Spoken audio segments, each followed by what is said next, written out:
दर्शकों, 5 अगस्त 2019 को संवैधानिक बदलाव हुआ, 370 में संशोधन हुआ, 35 से हटा, अलग कॉन्स्टिट्यूशन गया, अलग झंडा गया, लेकिन आज भी ओबीसी समुदाय के साथ सौतेला व्यवहार हो रहा है।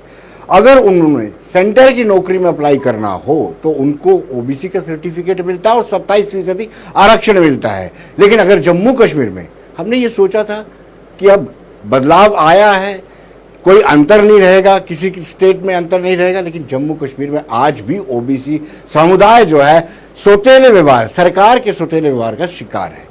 यहां पर मात्र 4% आरक्षण मिल रहा है और मंडल कमीशन की रिकमेंडेशन ये कहती है कि ओबीसी समुदाय को 27% आरक्षण मिलना चाहिए। और दिलचस्प बात है कि यहां पे इनको ओबीसी का दर्जा भी नहीं दिया जा रहा, ओएससी के नाम पे इनको आरक्षण दिया जाता है, अदर सोशल कास्ट। और ये लंबे समय से स्ट्रगल कर रहे हैं। स्ट्रगल के क्या परिणाम निकलेगा अभी तक कुछ समझने नहीं आ रहा है, लेकिन कमीशन ने अपनी रिकमेंडेशन दे दी है, लेकिन वो रिकमेंडेशन के मुताबिक कितना रिजर्वेशन मिलेगा ये आने वाला वक्त बताएगा। आपसे शुरुआत करते हैं, क्या आपको नहीं लगता है कि आपके साथ सौतेला व्यवहार हो रहा है? बिल्कुल विनोद जी, शायद हम आपसे पहले भी इंटरेक्ट हो चुके हैं। आपने शुरू से ये कहा कि 5 अगस्त 2019 को इस सरकार ने तो उसके वो पुण्यतिथि भी मना ली है, हमारी भी साथ ही पुण्यतिथि हो रही है जी, क्योंकि इन्होंने एक वायदा किया था, जो आज के मौजूदा प्रधानमंत्री हैं देश के, माननीय नरेंद्र मोदी जी, जब जी इलेक्शन में जहां आए जम्मू कश्मीर में, तो बड़ी छाती ठुकोकर जिन्होंने कहा कि जम्मू कश्मीर में ओबीसी के साथ बेइंसाफ़ी होती आ रही है, उसका कारण था 370। अपने मुंह से इन्होंने बताया। हम लोग बहुत खुश हुए, 370 टूटेगा, जम्मू कश्मीर रियासत पूरे भारत के साथ इसका विलय होगा, भारत में मिल जाएगी, तो एक कानून, एक संविधान, एक झंडा, एक सब कुछ होगा। तो लोगों ने बहुत खुशी की। लेकिन 5 अगस्त 2019 को के बाद जब 31 अक्टूबर 2019 को रीऑर्गेनाइजेशन एक्ट पार्लियामेंट में पास होकर बाहर आया जी। तो वो किताब हमारे लिए इतनी घृणा का शब्द लेकर आई कि जिसकी कोई हद ही कोई नहीं है। सारे कानून बदल दिए गए, सब कुछ बदल दिया गया, झंडे बदल दिए गए, सरकारें बदल दी गई, सरकारें आगे पीछे कर दी गई, जहां का वो संविधान बदल दिया गया, नए कानून बदल दिए गए। लेकिन बड़े दुख से कहना पड़ता है कि ओबीसी के लिए पेज नंबर 44 एटम नंबर 7 और वहां लिखा हुआ है कि ओबीसी के लिए 2019 वाला रिजर्वेशन एक्ट लागू रहेगा, 2004 वाला। बड़े अफसोस की बात है कि क्या ओबीसी के लोग जहां के शहरी नहीं है, क्या ओबीसी लोग भारत के शहरी नहीं है, क्या ये राष्ट्रवादी नहीं है? अगर हम लाइन देखें, सवाल ये उठता है कि आप, यानी ओबीसी कम्युनिटी में जनसंख्या काफी है, आप डिसाइडिंग फैक्टर हैं, उसके बावजूद भी अगर आप इग्नोर हो रहे हैं तो कहीं ना कहीं आपकी भी गलतियां होंगी। ये थोड़ी कि सारा ठीकरा सरकार पर ही फोड़ेंगे। थैंक यू सर जी। अगर जनसंख्या की बात करें जी तो 1931 का आधार लेकर मंडल रिपोर्ट ने उसी को आधार बनाकर, जहां जो जनसंख्या 52% दिखाकर तो 52% रिजर्वेशन का रिकमेंडेशन की। लेकिन इंदिरा सानी केस कोर्ट में गया और 93 में एक डिसीजन आ गया अपेक्स कोर्ट का कि ये 52% नहीं, इनको 27% दिया जाए। जी। उसके लिए हम लगातार स्ट्रगल करते रहे सर। अगर अभी कभी आप हमारे पास बैठे होंगे, हमारे पास डायरेक्टरियां बनी हुई हैं, कोई कोना नहीं हमने जम्मू कश्मीर का छोड़ा, कोई कोना भारत का नहीं छोड़ा हमने जहां अपनी आवाज बुलंद की।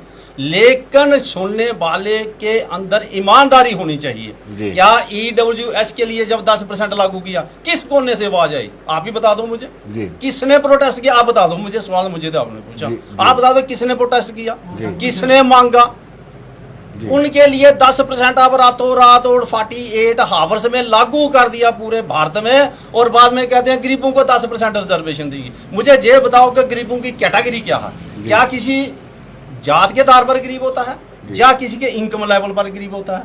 ये भारत में एक नया कानून लेगा कि गरीबों को 10% रिजर्वेशन। क्या हम गरीब नहीं है? आई बिलोंग टू द कुम्हार कम्युनिटी। क्या हमारे लोग तो गधे बनाते हैं, बर्तन बनाते हैं, भीख मांग कर खाते हैं, रेडियां लगाते हैं? क्या हम लोग गरीब नहीं है?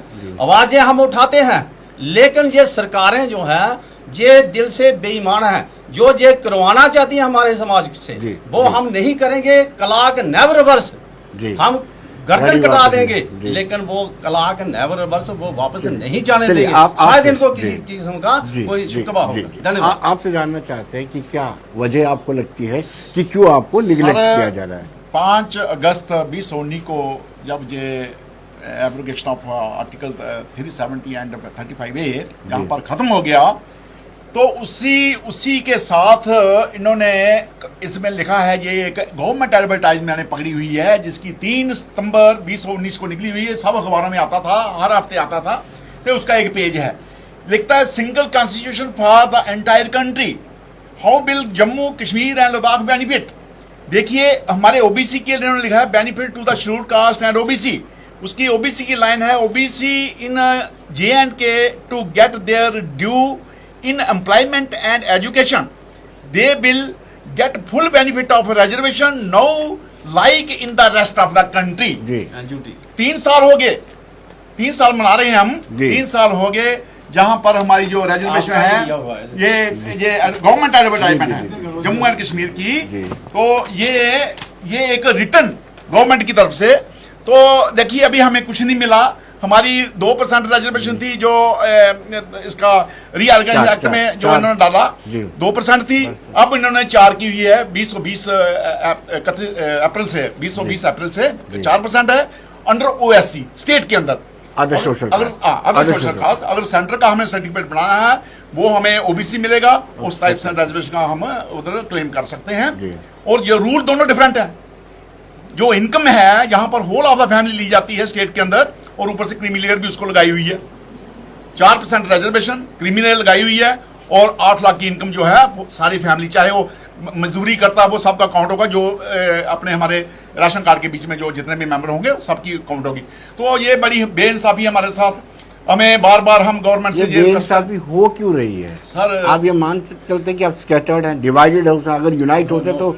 नहीं सर, मैं उसके लिए क्या है, कांग्रेस गवर्नमेंट रही राइट फ्रॉम 1950 अप टू 2014 तक रही, उन्होंने भी हमारे साथ बेइंसाफी की। और उसके बाद बीजेपी की गवर्नमेंट आई, हमने बड़े खुशी हुए, हमने मतलब पूरे अपने दिल से उनको वोट डाले मोदी साहब को जिताने के लिए। जहाँ पर जो गवर्नमेंट बनी उनको हमने दिए, ताकि हमारा जो है ये बात सुने और हमें ये हक जो मिले। लेकिन इन लोगों ने भी कुछ नहीं किया। अब हम बेईमान लोग हों तो ऐसा ही होता है, और कुछ हद तक हम लोग भी जिम्मेवार हैं जो आंखें मीट के हम वोट डाल देते हैं। वोट ही एक पावर है जिससे हमारा जो है हमारे हक जो मिल सकते हैं। जब तक हमारे कॉन्स्टिट्यूशन अपने असेंबली के अंदर हमारे एमएलए नहीं जाएंगे तब हमें कोई इंसाफ नहीं मिलने वाला। उसके लिए हमने अब लड़ाई लड़नी है। ये मेरा ये कहना है। साहब, आप कब से ये मुशक्कत कर रहे हैं और कितने बड़े दस्तावेज आपने पकड़ रखे हैं? पता नहीं किस किस के साथ मिल के आए आप? मैं 1993 में शुरू कर किया था, 1993 से। जी। जब ये 8 सितंबर को पहला लड़का बर्थ हुआ हमारा, तो 1993 को, तो हमें जम्मू कश्मीर में ये देखा है सारे 126 में कि सर्टिफिकेट जो था पिछड़ी जाति का प्रमाण पत्र, वो हमें पेशे के आधार पर मिलता था। 29B कॉलम था उसके अंदर, SR 126 के अंदर। जी। तो मुझे पहले 3.5 साल की स्ट्रगल वो कश्यप राजपूत सभा के प्लेटफार्म से करनी पड़ी हमको। मदन लाल जी डोगरा हमारे और माननीय हंसराज जी डोगरा MLA थे उस वक्त।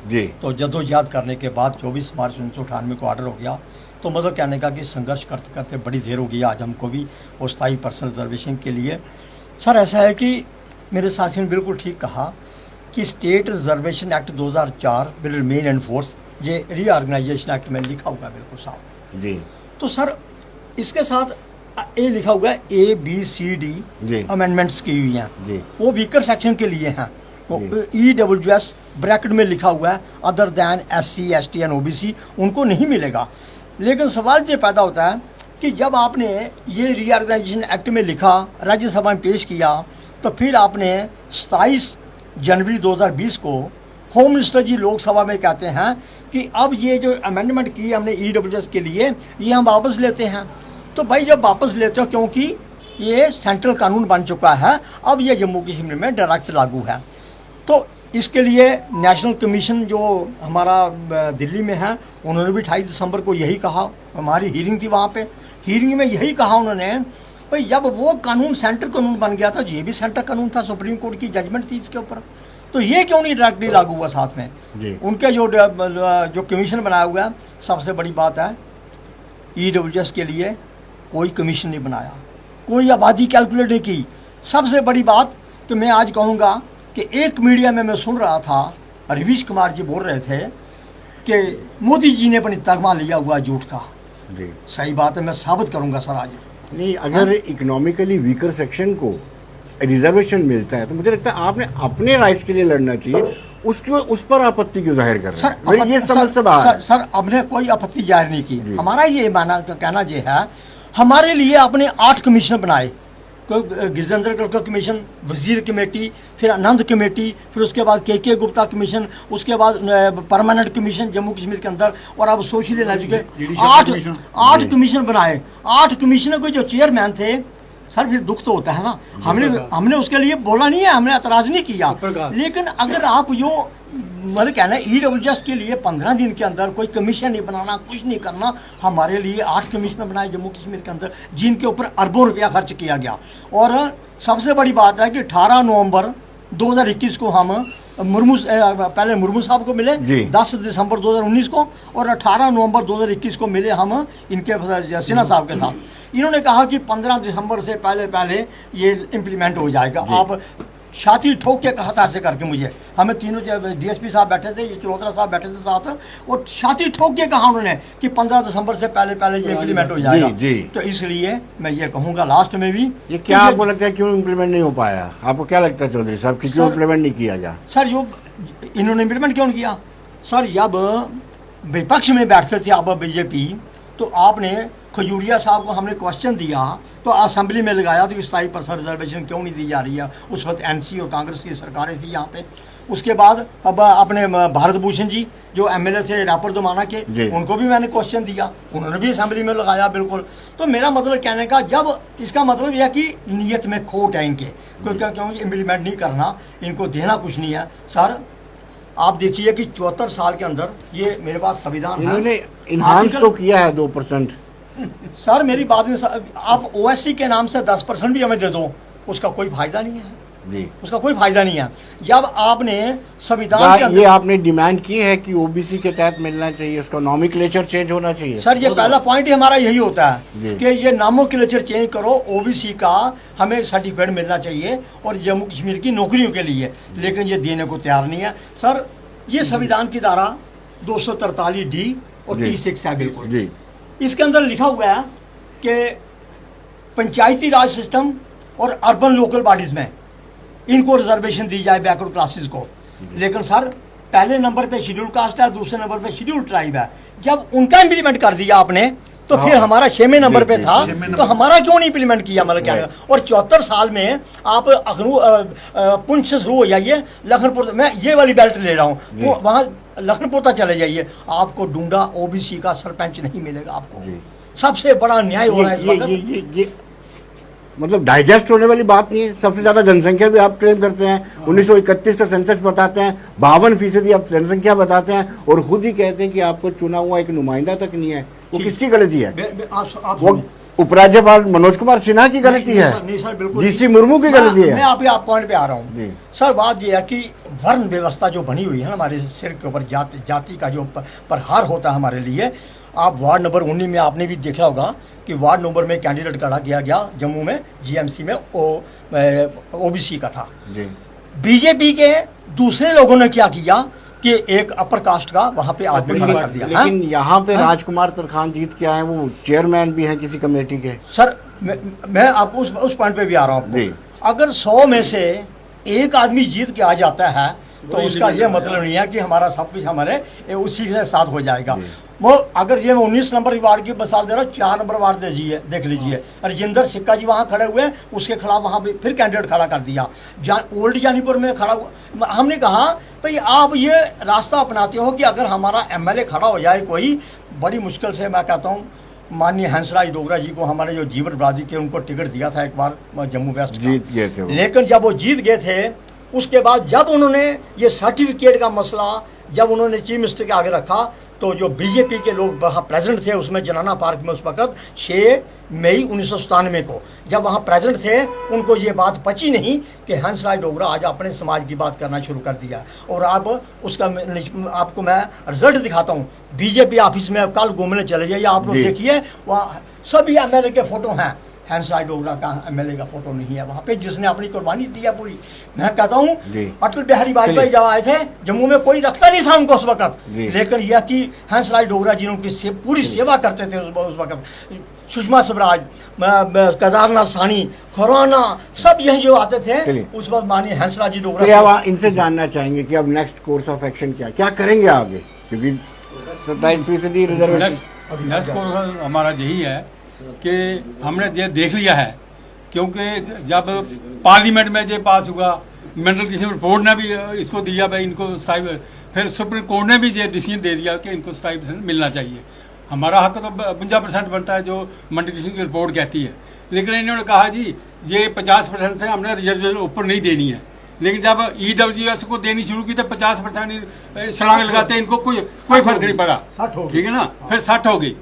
वो पहले ही 50% खा रहे थे अपर कास्ट वाले, लेकिन उनको ये 10% पक्का कर दिया, ये 10% इनको मिलेगा तो बाकी 40 वो बाद में लेते रहेंगे। बात यह है कि हमने इसीलिए अपनी तिरंगा यात्रा निकाली है, हम सब इकट्ठे हैं और घर घर जाकर हम लिटरेचर भी पहुँचाएंगे, लोगों को आगाह करेंगे कि ये हमारे पक्के दुश्मन हैं, ये हमारे जो हिस्सेदारी जो है, जो एक कॉन्स्टिट्यूशन में जो विधान में लिखी है, गवर्नमेंट जो है विधान से चलती है, जो विधान के संविधानिक हमारे अधिकार है ये नहीं दे रहे हैं, तो ये हमारे कहाँ से मतलब ये सके हो सकते हैं। इसलिए हमें जब हमारी पूरे हिंदुस्तान में समझो 55 और 60% के पास हमारी पॉपुलेशन है, राइट, ठीक है ना, लेकिन अगर हम ये जुड़ जाते हैं शेड्यूल कास्ट और शेड्यूल ट्राइब तो हम बन जाते हैं 80%, और जो कन्वर्टर हैं जो समझो सिख, जो साई और मोहम्मदन, तो हम बन जाते हैं 90%, हमारे पास राज कर रहे हैं 10%। जी, जो मतलब हमारे हकदार जो है वो 90% पर सिर्फ 10% राज कर रहे हैं। यही हमारी ये हमारा जो पिछड़ा बना है, इन्होंने अलग अलग जात में जो बांटा हुआ है, हमारा मतलब जो है हम इसको इकट्ठा कर रहे हैं और इकट्ठा करके ये इनको दिखा देंगे कि आंदा इलेक्शन में क्या होता है, और इनको इलेक्शन में हम इसका जवाब पूरा देंगे। बहुत बहुत शुक्रिया। दर्शकों, आपने देखा कि किस तरीके से ओबीसी कम्युनिटी को डिप्राइव किया गया है उनके राइट से। जैसे मैंने शुरुआत में कहा कि 370 हटा नहीं, उसमें संशोधन हुआ, 35 से हटा, तो एक उम्मीद जगी थी कि जो पूरे देश में कानून लागू हैं वो ही इधर भी लागू होंगे। लेकिन अनफॉर्चुनेटली दुर्भाग्यपूर्ण है कि ओबीसी समुदाय के साथ इंसाफ नहीं होता है।